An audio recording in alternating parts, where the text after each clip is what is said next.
like to welcome you back. In this session, I and my guest, we will try to answer the question, who is the artist known as KAWS?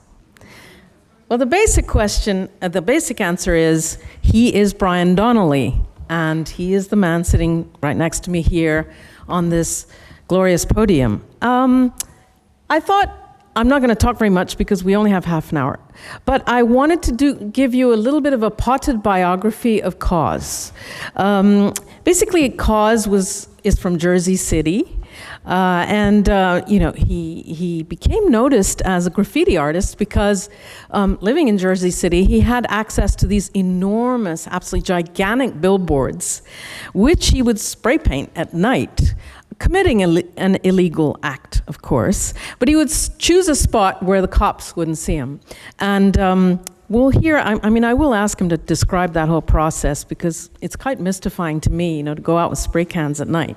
But that's what he did, and he was so good at it, obviously has a lot of artistic talent and skill, that he became noticed and spotted as a graffiti artist. And I think he then studied at the School of Visual Arts in New York, and he spent some time in Japan, where he became hugely popular.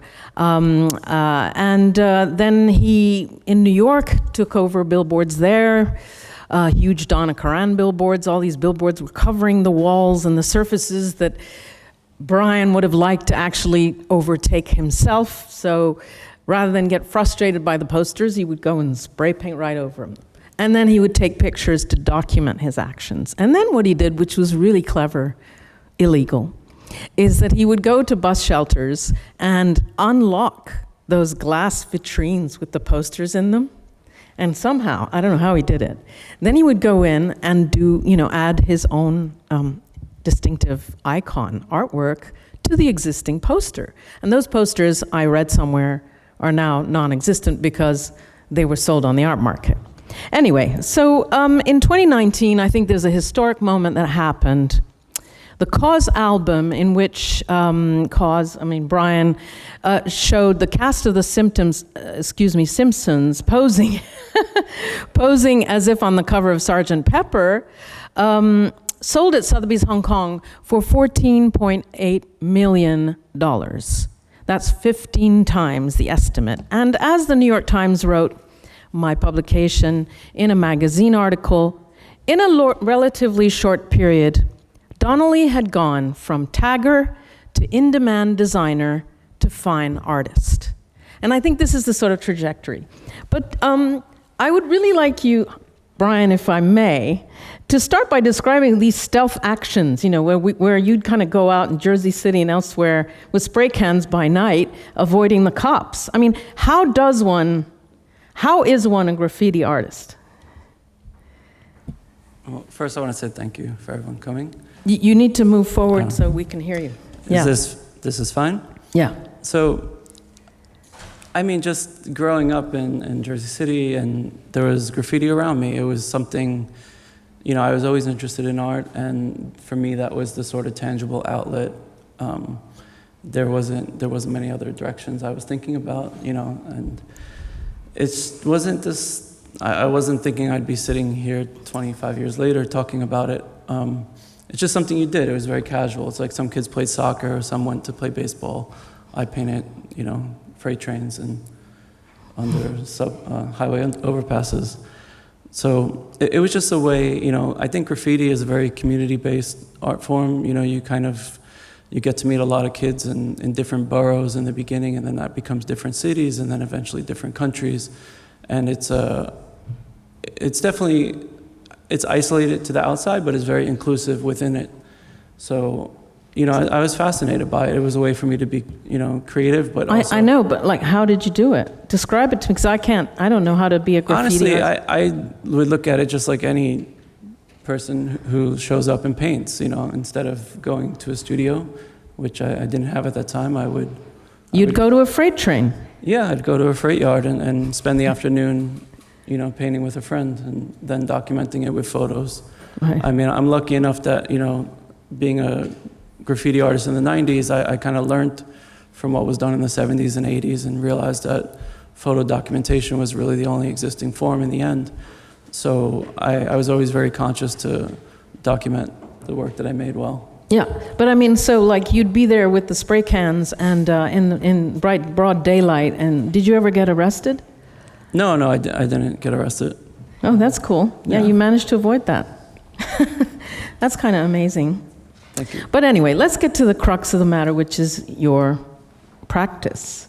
Like Keith Haring, I think you created this signature iconography that's can be found on T-shirts and tchotchkes, if you can call them that way, and fashion and accessories and all kinds of other objects. But your sculptures are also kind of blow-ups to huge scale of that same figure who looks like something between, a cross between a Disney character, a Snoopy, SpongeBob, etc.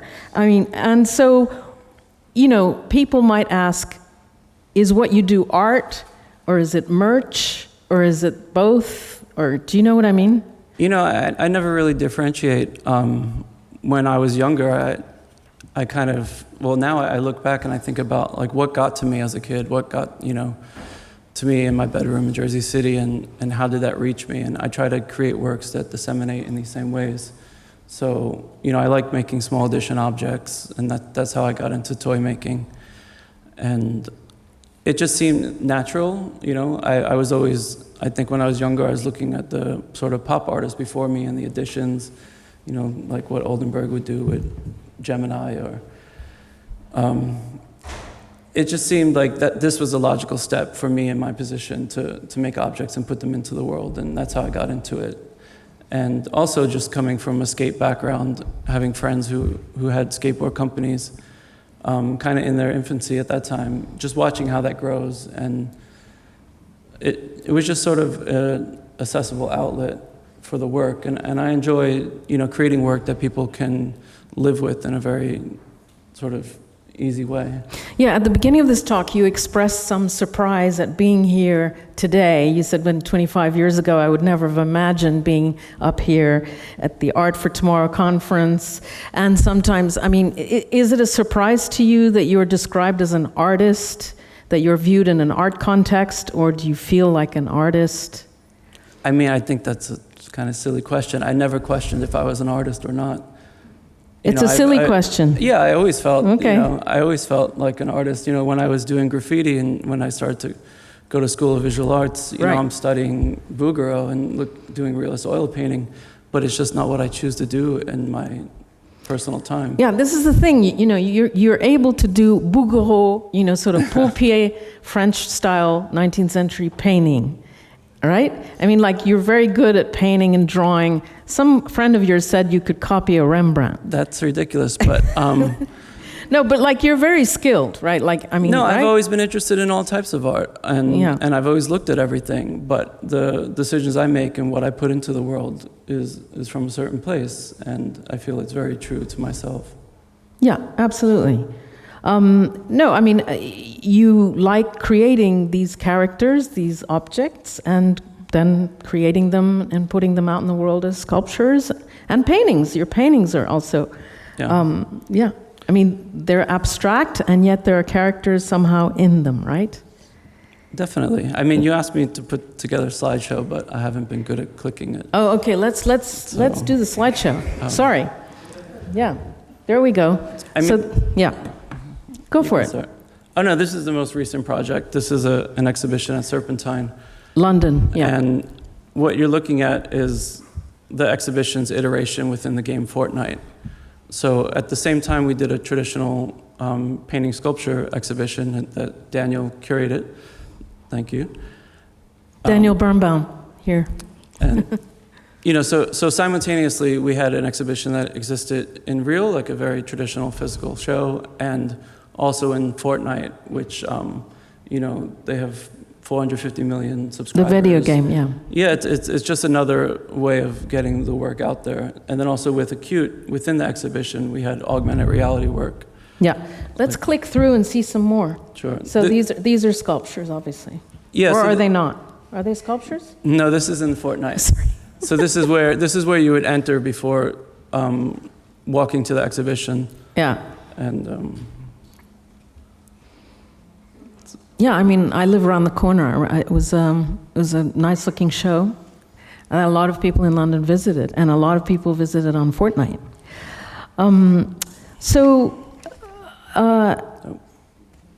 You're incredibly popular with young audiences, as you just explained, through Fortnite and through other, media. And I think that, especially I think in Asia, you have extremely high popularity, but I think it would be fair to say it's around the world now.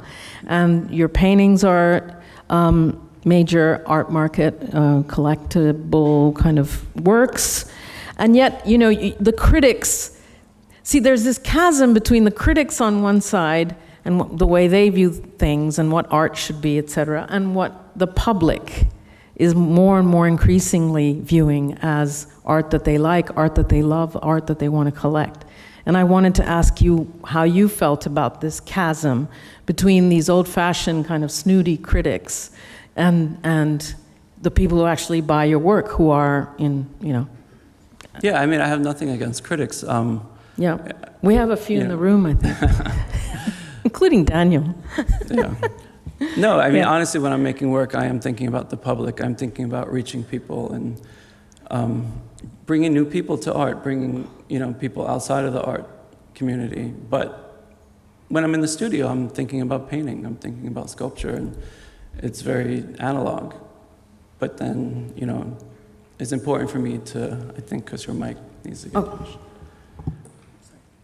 It's important for me to create work that invites people in, that's very open to a public. I want to be a sort of bridge between a kid and entering a museum, or a kid feeling comfortable going into a gallery. And I think it just has a lot to do with my past and kind of my sort of hesitance in certain situations and kind of wanting to create things that kind of break through those barriers. Can you talk about the hesitance? Why were you hesitant? No, I just think as not being someone that was brought to a lot of museums or galleries, being younger, you kind of, it's a foreign place. It's not instantly invitable. I feel like now maybe a lot of places are being much more open, but unless you know that you're welcome, you might not seek it. And I think in doing a project like Fortnite, suddenly you're in front of somebody, you're in their room, in their comfort zone, and they're thinking, oh, Serpentine, that's in London, I can go to that, and you might venture out. And I hope, if a small percentage of that does that crossover, for me, that's great. Yeah, absolutely. I mean, why should there be hierarchies? That's why you're here. I mean, you're an artist who gets reviewed by the New Yorker. I mean, that's just, you know what I mean? It's these kind of walls between what art should be, what art is or isn't, are becoming more and more permeable as the audiences, demand other things. And but there is one direction that you never took, as far as I know, and that is the NFT direction. Of course, right now is a little bit of a time of turmoil in that particular sector, but I wondered why you never went that way, because that's also got a very, very young audience and following. Yeah, I mean, I actually like what's going on with NFTs and the whole sort of people trying to figure out this new moment. I think that's very exciting. I like the idea of having a dialogue with the people who collect your work and being able to airdrop them an invitation to something. And there's a lot of sort of community aspects to NFT that is interesting. At the same time, I didn't feel like myself making one would add to my body of work in a powerful way. I don't. Yeah, but why not? That's yeah. As far as the end product, at this point, it hasn't been clear to me what I would want to make. It's clear to me when I think of sculpture, or I think of like the holiday projects that we did and why we started to do those in different cities to bring people, to see these projects for a short period of time. But I just didn't feel the same pull towards creating a digital work, We'll be going to questions soon. We have about 15 minutes. But I wanted to ask you, Brian, and I don't know if you want to shoot through some more This is Yeah, some yeah. earlier. This is the freight train, right? This is graffiti. Yeah, I mean, this is like mid-90s sort of freight train work. Yeah. Later, These are the bus shelters, right? That you. yeah, so with this work is I was painting these in my studio, and I was, I moved to Manhattan in 96, so I sort of transitioned from painting over billboards in Jersey and freight trains into breaking into these kiosks. And I'd paint them, at leisure in my home, and then bring them and switch them out. And I would just go to, the areas that I walked. But how did you get those locks open?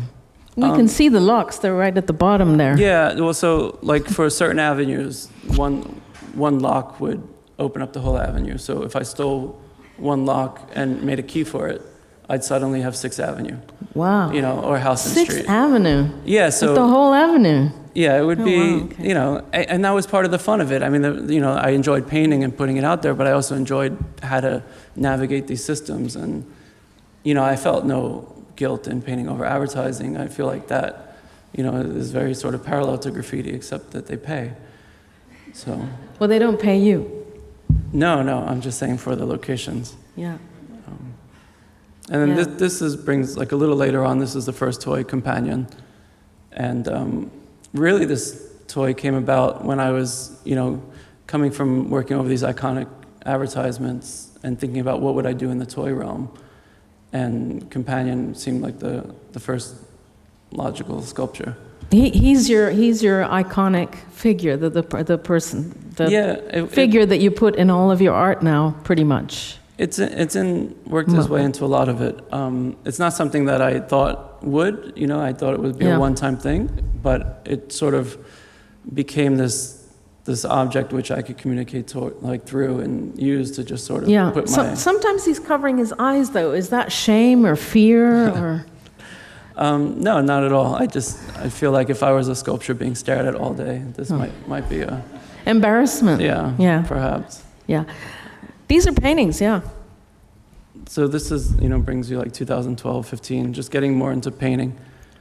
And I don't know, I just started thinking about how to break up space and, taking, for me, a lot of the reference points are, from cartoon elements that I'm familiar with, but then working them in a way to make them work for the picture. Well, here they're kind of not visible anymore, so I'm wondering whether you're kind of departing a little bit, moving away from Companion, the figure, into abstraction.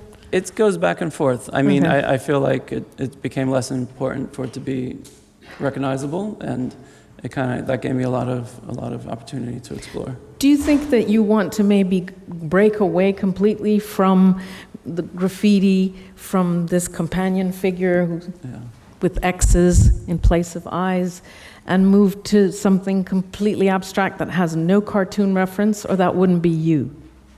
I mean, I haven't had that haven't pull thought to about do that. Yeah. Okay. I think, working in sculpture in public spaces kind of gives me a chance to, enter these different countries and put works and have a dialogue with the community.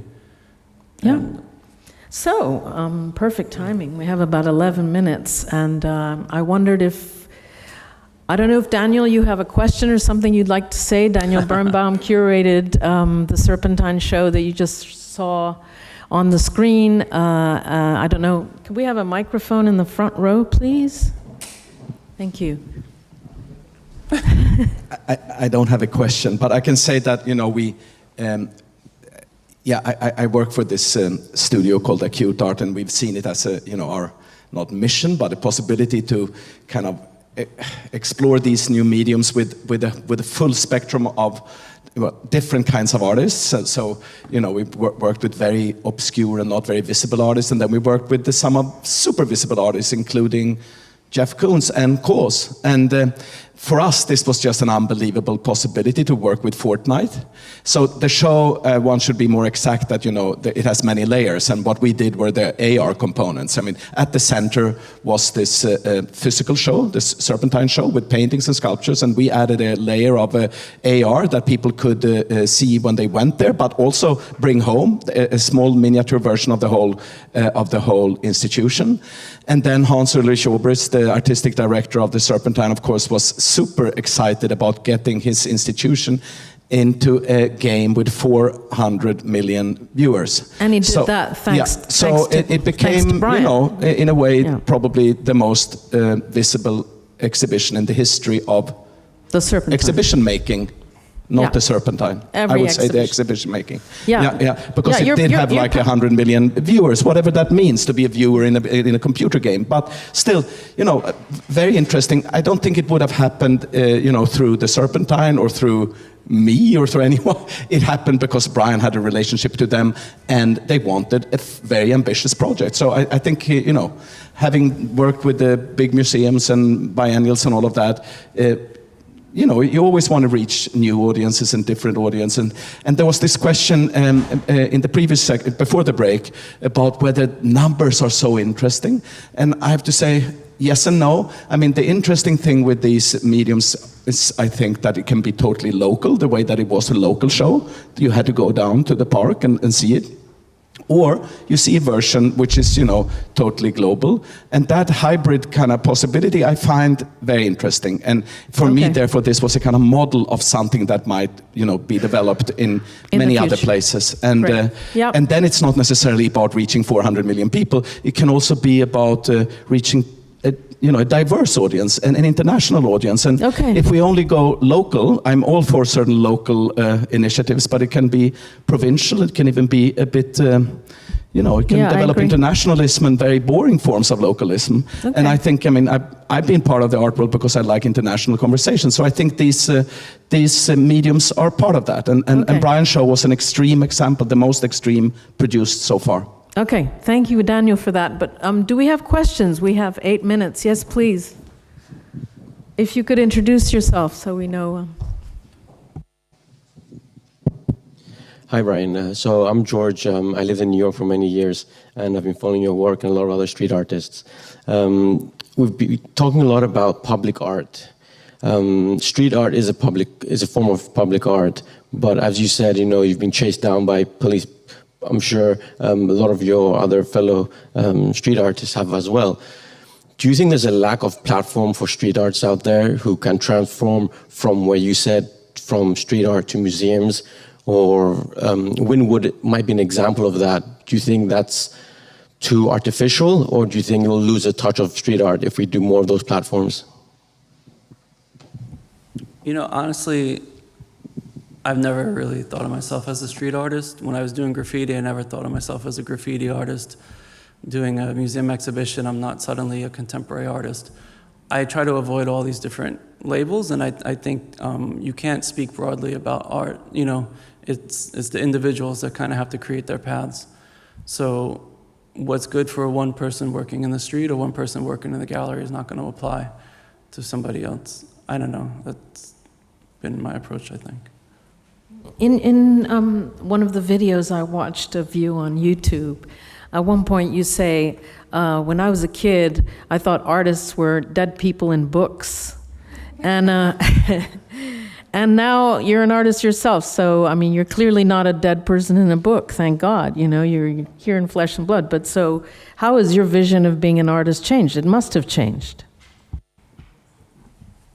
Yeah, I never imagined to have like sort of a global platform.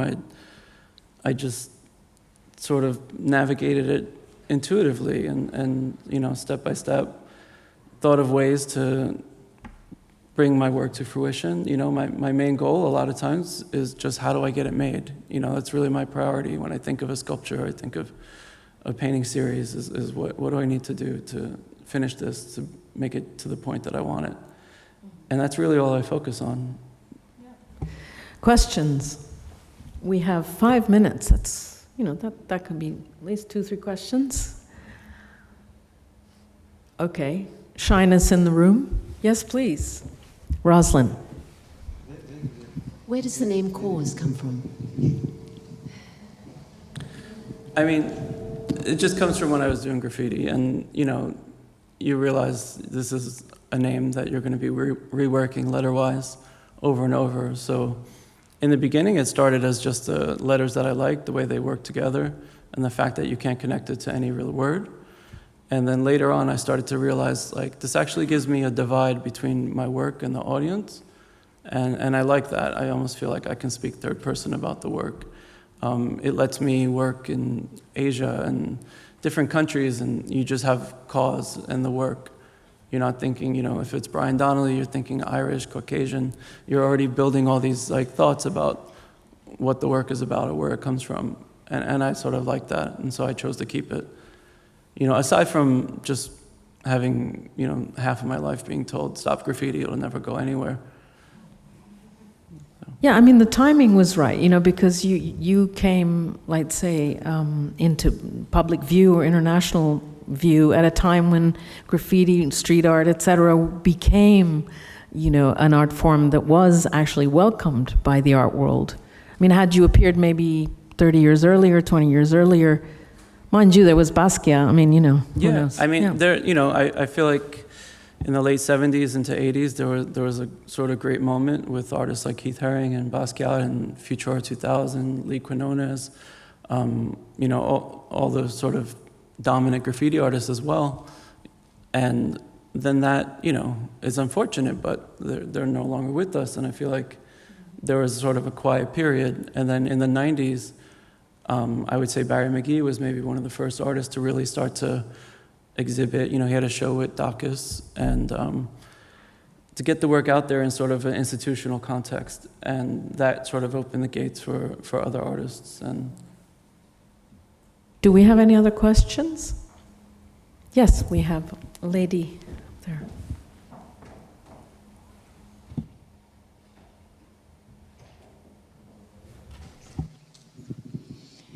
Hello. My question is the following. Can you introduce yourself, please? Yes, my name is Alexandra Korksinidis. I'm from the art newspaper Greece. I wanted to ask you the following question. Obviously, you choose at free will where you're going to install your artwork in public space. Do you feel at all how do you feel about public sentiment? Because sometimes do you feel that you might deal with sensitive issues that may not be very welcome, or with communities, how they're going to take the art, how they're going to receive the art that you put out there? We have 2 minutes left, pretty much, two and a half, yeah. for me, I'm thinking about, places that I feel I can have a dialogue with and sort of reaching younger people that have followed my work. I mean, when I do these presentations, and it's not just, like laying work down in free will. Like these are, a lot of times like this piece in Victoria Harbour is with the government, and it's, it's welcoming. It's bringing people out to see art.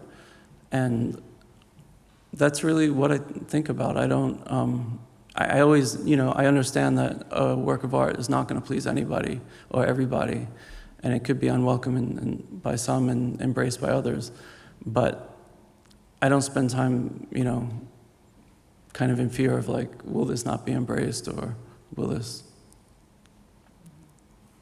I had one last one because we have 1.5 minutes.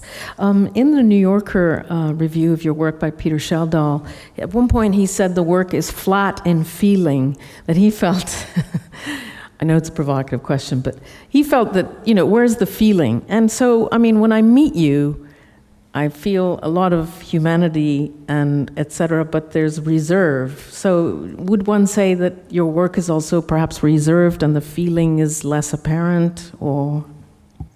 Yeah, I mean, I like similar to the question before. I can't be the person that, says what lens you need to see my work through. For me, it's it's personal, and I feel like it deals with the human condition, and I think people do relate to it. If certain individuals don't, that's beyond my, way of influencing, so.